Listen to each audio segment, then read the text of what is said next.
Hey, welcome back to Awesome Life Podcast. I'm Karen Stultz, your host. And I wanted to really thank you all for continuing to follow all of the podcasts, learning, inspiring, maybe motivating you as women to try something new, to recognize there is more in the world, to be empowered.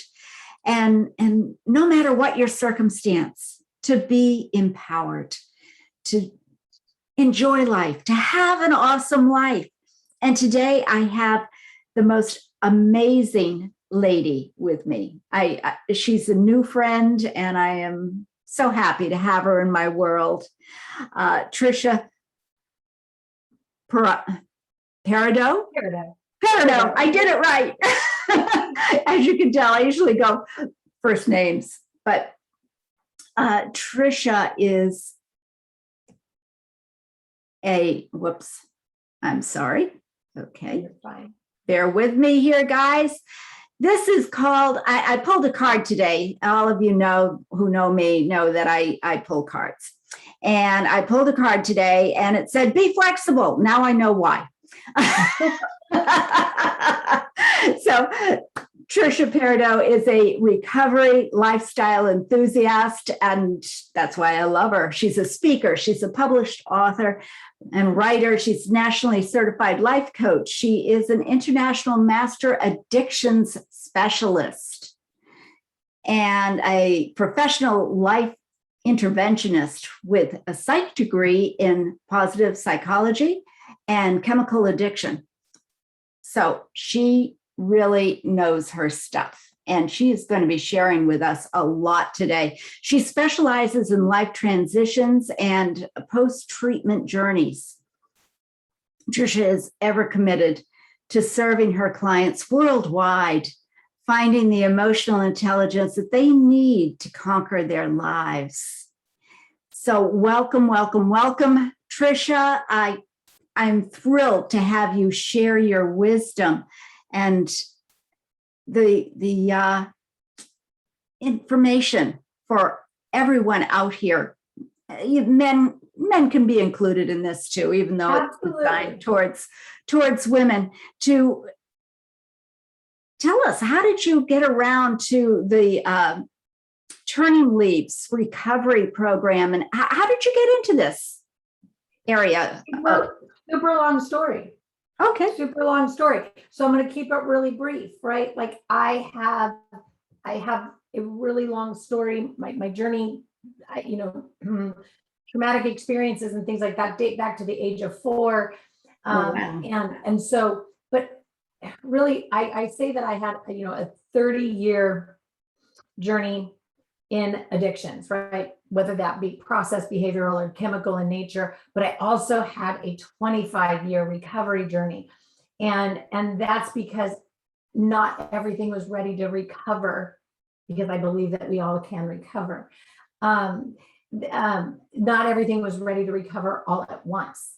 So everything overlapped. So, when I say I have well over 25 years of recovery experience, in that industry, in that field, a lot of that is, it's very segmented, starting from, trauma recovery to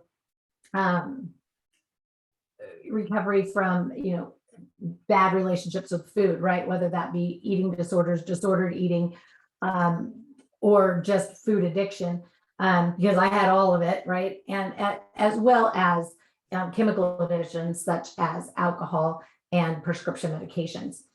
So it was a journey, but then what I'm not putting in there is also people-pleasing, codependency, and control needs, because, and I know we talked about this a little bit beforehand, but a large part of my journey and why I created Turning Leaves is because I have a strong passion to be part of the social change movement, where we have, as a society or as a species on a whole, a very narrow perspective around just the words addiction and recovery. Because when we hear them, we hear or we see, or we visualize, or believe that we're only referring to the down, the out, the ill, the poorly functioning, non-effective members of society who need to be removed from their environment, taken away until they're better, etc. And it is the farthest thing from the truth. That is just one piece of the pie. And then we get into talking about severity levels. And that is a big piece that doesn't really get looked at. And so we have a lot of labels and distinctions. And again, a very judgmental perspective when it comes to that and what recovery truly is and how you have to be in recovery for your whole life, which is also a fallacy. And so, I just became extremely passionate about that because we also have this misnomer belief that going to a 30-day treatment program is going to be the bee's knees or the be all end all to 30 years of conditioned ways of being. Lifetime. Yeah, a Right, lifetime. 30 years of conditioned ways of being wasn't going away for me in 30 days. That was stabilization. Right. Well, right? that's it. Yeah. Because there's a whole gamut of other things, a whole gamut of other addictions, negative attachments, and habits that hold us hostage, that are all seated in a pressure to perform and a need for something outside of us to bring us peace, joy, comfort, relief, value, validity, worthiness. I don't know, I could throw adjectives out all day long, right? But we rely on things outside of us, whether that's the 6 a.m. spin class or the Ben and Jerry's, right? Exactly. Or, our weekly visit to Target, or, whatever it is, right? Or the people pleasing, right? Like, as long as my calendar's booked, as long as I'm busy, right? I have value. I can feel valid in my life because my calendar is always booked. And so people don't associate that with the words addiction and recovery. Right. That's why I use the words negative attachments and habits that are holding you hostage. Right? Because yeah, we all have addictions, don't we? As you say, it doesn't matter. We've all had traumas. We all have addictions. We are pretty much the same in many ways. It's just the level of the addiction and the level of the traumas and the level of things. And like you say, they're not down and out. I mean, I have addictions. Absolutely. It was coffee. I would drink up to 20 cups of coffee a day. And I said, oh, I'm fine because I can go to bed at night and sleep. So it isn't bothering me. And then I looked at my life after I stopped drinking 20 cups of coffee a day and said, my gosh, all those years that I was just the amount of how much you're dehydrating your internal system, right? I mean, we don't think of that, right? Yeah.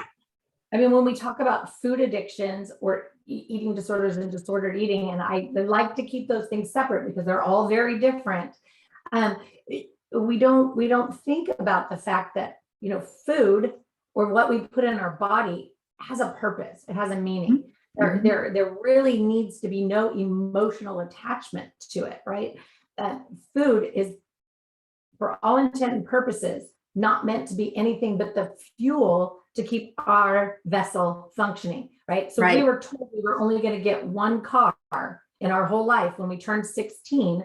I guarantee you we're not going to put sugar in the gas tank. We're not going to put latex paint in the antifreeze, bucket, right? Like all these things, right? We're going to make sure we take care of it externally, internally, and the inner workings of the system because it'd be our only one vehicle. Well, our bodies are guaranteed to be the only vessel we'll ever have in this life. Yet we put in McDonald's, processed packaged food, right? And sure, there is an element of, needing sustenance in times where we're super busy. I mean, we just did a lot of driving over the last 5 days. So there was a lot of Carl's Jr. happening, right? But it's about, how can you make this effective and work and be smart, right? So anyway, I don't want to go into all of that, but we have to be thinking about what we're putting into our bodies, and it has to be fuel related. If we're having a glass of wine for an emotional reason, there's an issue. If we're having ice cream for an emotional purpose, there's an issue. Yes. Right. Absolutely. And we can't have that attachment. So one of the things that we need to look at is, how heavy is the bag of stuff we filled? Because we don't put away yesterdays. We don't. We put everything that happens to us, right? External locus of control position. We put all of those things in this bag that we lug around with us. And then we attach it to new things that it doesn't even belong to, all while we're trying to future trip the what ifs, right? All that anxiety inducing uncertainty of, what if I don't, what if I can't, what if I mess up, what if. And so we're trying to be in this, and so we're never present. We're not living our moments. We're not showing up. We don't even know how we want to see ourselves functioning in life, because we're never even close enough to right here, right now, in this moment. Yeah. That we don't know how we want to see ourselves. Therefore, we're not leading by the example of how we want to be received by others, or how we want to be received in our environment. Yeah. Anyway, I can go on for hours. Well, you and I are on the same page there. We need to get more mindfulness, is what it is, being in the moment, because it's the only thing. I was just talking about it with a colleague this morning. The only thing that we have is this moment. Now it's gone. It's gone. It's gone. And our choices that we make during that moment is what will drive us forward. And the choices that we make do not have to be really hard choices. It's just an intention to make a different choice. We get to choose, right? Another illustration that I use frequently is, you get a text message that says, I can't believe you did that. You, the reader, are the one that chooses how you receive that input. So you can read it to yourself, I can't believe you did that. Or you can read it, wow, I can't believe you did that. You can also use the power of inquiry, which nobody uses effectively until they learn, right? Which is to ask for clarification, right? Yeah. Help me understand. How do I read this? Yeah, exactly. Did I do something that upsets you? Or are you acknowledging something that I did wonderfully? I don't know. Right. Like, bring me more. I need more input. I need more data. Yeah. But we don't do that.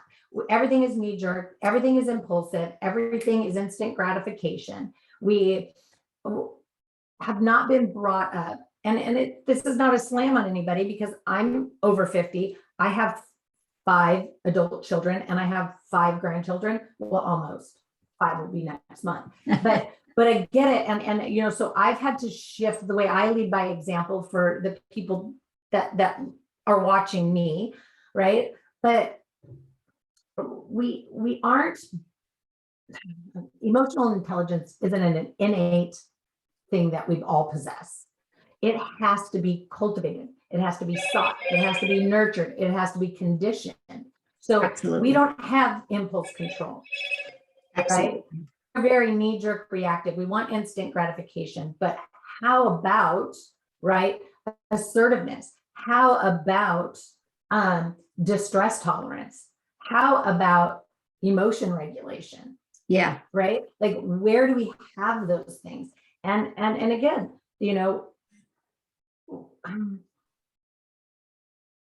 how do we want to see ourselves?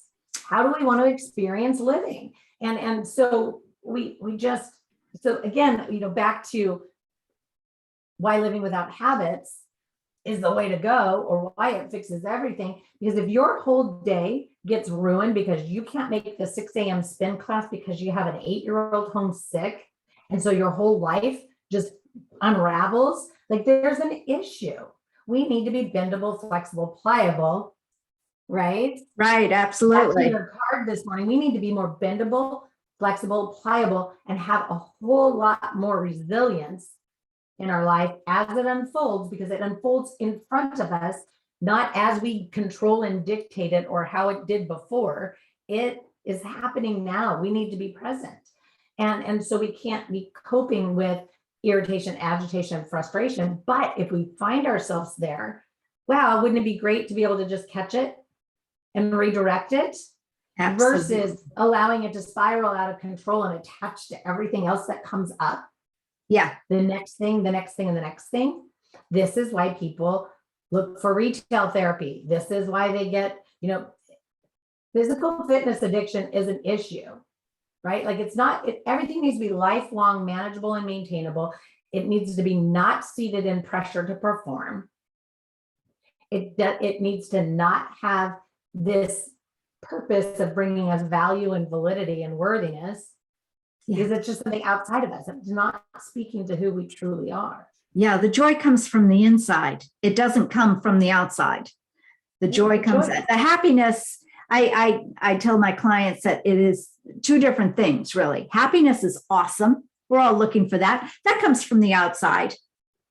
The joy is what is really important. And that has to come from the worthiness inside, to know that you have the power in the choices that you make. And just little things like yesterday, for example, I woke up in a not very good area. and I said, I have things that I need to do today. And I'm very unsure of myself. And I am sinking back into my old programming, my old habits of, oh, Karen, you can't do that. And then all of a sudden I said, well, wait a minute. What do you tell your clients? You always have a choice. And you can change your attitude almost on a dime if you choose to. So I changed the edit, and yesterday was the best day. I loved it. It was I ended the day on a high note and everything was wonderful. So it is a practice, isn't it? To recognize it, number one, like you said, and make the choice to do something about it. Absolutely. And so I have a couple tactics that we use in my practice. One of them is called a core non-physical feeling check-in, and the other one we call night hygiene. Both of them are effective for anything and everything, right? But so when you check in with yourself, right? Remember, I was talking about those spirals, the loops, the mental reels, the rehearsals, all of these things that we have going on, and then you got the weight, right? So if you check in with your core non-physical feeling, although I get challenged on that by some of my younger clients often. It's just what I coined it. It's what I call it. Anyway, it's right here, right now, in this moment, I feel. Use a good adjective, but know what the definition of it is, right? Irritated, agitated, frustrated, annoyed, intrigued, inspired, elated, whatever that is, but use a real thing. We tend to, as Americans or whatever, we walk around and say, hey, how are you? I'm fine. Fine is the most ambiguous word we can use to describe how we are. It's anything from a super fine piece of hair that would break in a second to a very fine piece of jewelry that can be a very solid stone that is very precious and amazing. Oh, I love that analogy. So don't ever use the word fine to describe yourself. Nobody knows what you're talking about. They really don't know what you mean. Right? It's not indicative. So it blocks you from any help if you need help, or any shared celebration. If it is a shared celebration, it blocks. Broad. It's way too broad, right? So know how you truly are. I love words. I love definitions. And so, but you have to be able to describe it and own it. So right here, right now, in this moment, I feel, insert, what's driving it in this moment right now? What's driving it? How much of it is coming from an outside source, that external locus of control that I've talked about already a couple times, right? How much is coming from something outside of me? How much of it is for me, and how much is coming from inside of me, right? Like what's for me, and what am I causing? because it does, those are two totally different things. And what do I need to do in this moment going forward to either capitalize on it, correct it, redirect it, whatever, right? And so you learn to do this because nobody knows. We get cut off on the way home or on the way into work. We talk about it all day long around the water cooler, and we still are talking about it when we get home. And we just bring every stressor from the moment we wake up all the way to the end of the day. And we go, I don't know why I'm so stressed out. Because you don't ever leave anything where it happened. Yeah. Right. It's fill in the bag. Let's fill it up. Right. So that's the core non-physical feeling. So if you are doing that every couple of hours, you're at least slowing down that loop. Right. Or you're creating just a loop versus having spirals and reels and all of those other things. And the same with your night hygiene, which would look like, right. What went well today? Why? How can I capitalize on it, et cetera, right? Acknowledgement. What didn't work as well as I had hoped? Why? What can I do to improve it? What can I pull in? Yada, yada. And then you finish with what didn't work. You look at it. You only take what is a learning experience and put it on your shelf, right? And you throw it away. Start over. Exactly. Move on. Don't dwell, ruminate, and wallow. And then also congratulate yourself for letting it go. Yeah. Got it. Right? Always got to it. stop languishing in what hasn't worked well. Yeah. These are all the problems. Well, guess what? Everybody does have those same problems. Believe it or not, they all have those same problems, right? We were talking about it at the beginning. Everyone has addictions. Addicted to stress, addicted to whatever it is, right? So that's why I talk about process, behavioral, and chemical, right? And so usually when somebody comes to me with an alcohol use disorder, whatever that might look like, doesn't matter to me what level of severity, unless they need true medical detox, right? They almost always have some sort of a food issue. Yeah. Generally speaking, have a poor relationship with their spending habits. Almost always have a need to be validated and valued by people pleasing codependency, right? And they define themselves by what everybody else thinks, feels, and believes about them, yet their interpretation of it is always negative, right? So, and so we have this hand to mouth, we have this reward system that has been cultivated since childhood. And so we're all born, and if anybody listening has ever heard of Julian Rotter and the locus of control theory, like it is life-changing if you can add, edit, delete, and actually implement the theory and into your life, which is a huge part of the work that we do at Turning Leaves. And it's something that I'm very passionate about. It was life-changing for me, but we're all born in that external position. We have to cry to be fed. We have to cry to be changed, right? And of course, our job as parents is to help move our children into an internal locus of control position where they become self-sufficient, independently functioning young adults, right? So that we're able to do that and not rely on all of these things outside of us or people, right? Yeah. To bring us peace, joy, comfort, relief, value, validity, and worthiness. And so, a lot of times people just get stuck in the middle. In fact, almost everybody that I work with, when they come to me, is really right in this center point of the scale or the continuum, if you will. And it's just stuckness. Mm-hmm. I'm just stuck here.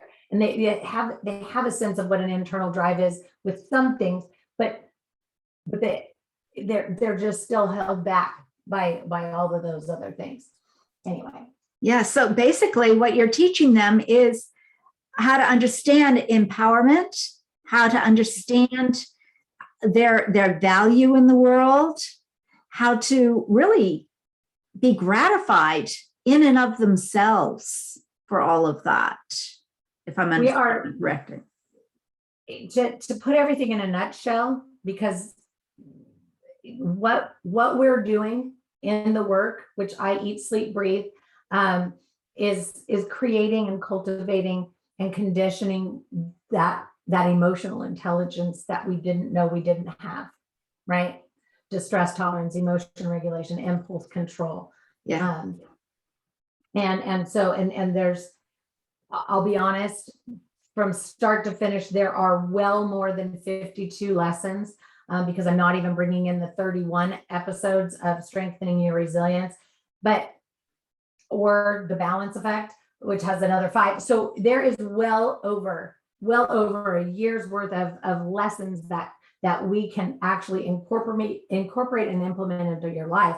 But the beauty of what I get the most reward from, I guess I should say, is teaching everybody how to add, edit, delete, and make it their own so that it fits into their life instead of trying to fit their life into the method, modality, or the practice, which is something that I have, what do you want to call, research, studied, observed quite a lot.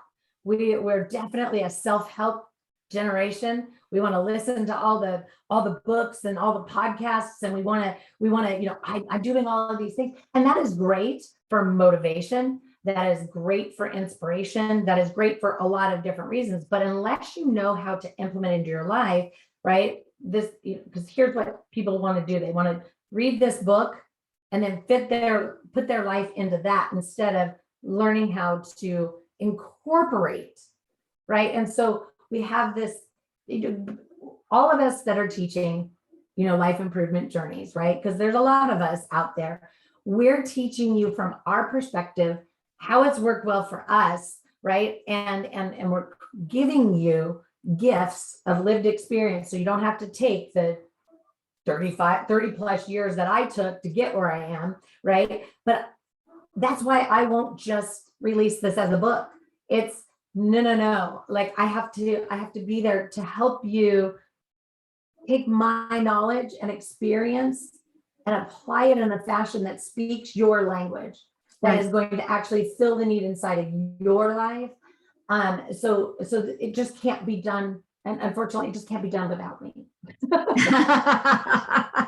Well, thank goodness for that. How can people get a hold of you? Because it is Turning Leaves a physical structure that people look for? Or how can people? I've actually moved away from brick and mortar, which one was only serving my local community, because even the next town over that's 45 minutes away, like we were using online platforms. So I am nationwide. Again, I'm an international master addiction specialist. I just find that, time differences can often be a barrier. So I'm available nationwide. And so you can reach me at turningleafsrecovery.com. There are multiple ways to contact me there. Of course, I have all the social medias and blah, blah, blah, right? And so everything is facilitated on a secure platform. So that in the digital age, in the digital world, although not bound by HIPAA rules, I do practice by HIPAA rules. Again, as a clinical practice. So we have this secure place where we do all of our things. And then we meet face to face, just like we do here. So anyway, you can find me at turningleafsrecovery.com. You can just simply call me or text me at 805-710-2513, because it's just easier. And yeah, there's some links floating around here. Absolutely. Yeah, I'll have all of that contact information in the show notes here. So you don't have to try and remember it all. You can just go ahead and click right through there and contact Tricia. She is amazing, as you can hear. I love this. I love this. And to help people maybe get started with contacting you, did I understand that you had a couple of resources available for our listeners? I do. I wanted to make sure that everybody had this opportunity because I believe that for anything to be effective in our lives, we have to be working with a coach, practitioner, therapist, whatever, that speaks our language. Yeah. So I always think it's super important that people have access to me and have that capability of hearing and getting to know me, right? So anyway, I have a great free gift offer for everybody here. It's called the Balance Effect. It's on my coaching platform, so it's in the coaching corner, and it's just a really easy way for us to communicate. It's five very short videos with a few worksheets that are proven to be effective over the course of 9+ years. So I've just created that space for everybody to engage, complimentary. And then I also put in the link for the Learn to Live Free system, which is the basis of everything that I teach. It's not the only option, but it is the foundation. All of my clients actually do the Live Free program or system, curriculum, whatever you want to call it, right? So I did put a link there so everybody can check it out. And I'll apologize in advance if we're still under construction, because I believe in keeping everything functioning at the highest capabilities of technology. So we are going through some transitions and upgrades. Well, But you know what? if you have problems, just reach out. No, that's right. They have your phone number, which is right below Right. in the show notes. So that works. And that is very, very generous to have that. I think everybody, sometimes they want to find out more about you and how what you say you offer is really works for them and how it integrates with them. Sure, because if I don't speak your language, you're not going to be able to receive the message. Exactly. And I do this with my clients, again, when I'm doing, life intervention or, mental health assessments, addiction severity assessments, right? Like I love it when people come to me, because I'm not pushing them to a specific program, not even my own, right? Because I want to connect people that have that high severity need, that do need that stabilization period, and in the addiction treatment world. I want to connect them with the program that's going to show up for them the way that they need to be shown up for, because that's how it happened for me, and it was so amazing. It was such an amazing thing, and I've worked in every level of care, right? Yeah. So from detox to long-term residential to partial hospitalization, intensive outpatient, all the things, right? So I've worked in even administrative positions, and so I think it's the piece that is missing is having that assessment and then really cultivating that relationship with people to connect them in the right place. I have turned people away. I'm like, we're not going to be a good fit, and I either connect them with a different coach in my practice or I refer them. I always make sure that I have other connections, because I believe collaboration over competition all day long. Our job is not to sell our programs and services. Our job is to connect people with the right programs and services for their needs. I love that. And that's why I love you and everything that you do, because I feel the same.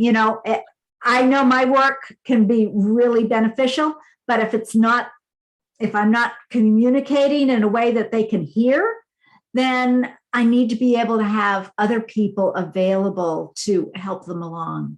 And so that's why there is no competition. It is only to make the world a better place, and people enjoy it.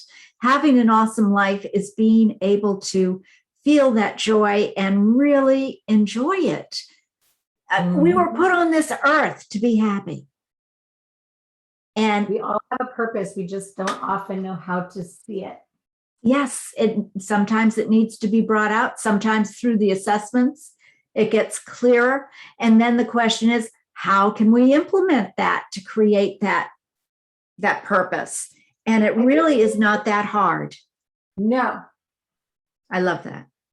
No. Well, I could talk to you forever. I love Tricia Parido. I'm so grateful that you have joined me today and shared your wisdom and Turning Leaves recovery with the world. You are making such a difference in the world, and it's so important. And as I was telling Tricia, as you may have heard in some other podcasts. And if you come over to YouTube, be sure to come over to YouTube and see us in person. You can really get our energy that way as well. And be sure to like and subscribe, because that's really important too, so we can make more of a difference in the world. But what I was saying, I always wear my party earrings to get into the fun, because you know me, fun is number one. But this was too important. So I have my very small hoop earrings today, because it's still going to be fun, because that's what Tricia is. She's a lot of fun. And she's very flexible, very giving, very loving. And do you have any last words for our audience today, Tricia? I just want to, for those of you that are still here and still listening, because I know, again, we go back to that if we're speaking your language and you're still here, there is never any obligation to reach out and have a conversation with me. I love meet and greets. I love cultivating purposeful and productive relationships. It fills my soul. So, if you're still here and you're listening and you're hearing things that either Karen or myself are saying and it is speaking your language, just engage, just make that connection. It doesn't have to mean anything more than that, right? Sometimes just engaging and grabbing little tidbits is all we need. Yeah. We've all needed that at some point in time in our life. And I think we can all talk about influential people in the beginning pieces of our transformations, right? We all got here somehow. And I know I have a list of those. But anyway, I just want, if you're still here and you're still listening, clearly something is speaking to you. You may be having a tug in your gut or a pull in your heart. Don't hesitate. Again, it doesn't mean that you have to do something next, just that connection, right? Baby steps. There's no pressure to perform, right? Only the pressure that you put on yourself. So, reaching out to either Karen or I is not an act of seeking anything other than, making a purposeful connection, because if you're still here listening, clearly there's something there. Absolutely. Absolutely. And so much to offer. And yeah, don't be afraid. Don't be afraid. We won't bite. So reach out to Tricia. Her phone number is there in the show notes. So go ahead and make a call. Just reach out to her. And if text messaging feels better, do that too. There you go. There you go. I love it. I love it. Well, thanks again so much. And I look forward to the next time. And by the way, you have your own show, don't you? I do. And you're actually going to come see me on it. Yes, October 27th. Karen and I are going to be getting together live on Facebook. Where every week I go live. I call it Mastering the Drop, a real view of recovery. And so, it's where we talk about the purposeful life transitional journey, right? Again, there are so many different things, right? Recovery is so broad that it's just amazing that I get to bring, so many different kinds of people there, and just so that we can share, touch one life, right? I love that. So yes, every Wednesday at noon I go live. And yesterday's in particular was pretty awesome. But anyway, but Karen's going to be there with me on the 27th, and I'm super excited. Well, I am very excited myself, and all of you listening can absolutely find her on her Facebook Live. Just reach out, make friends with her, and you'll be notified for sure. So check it out. Check it out.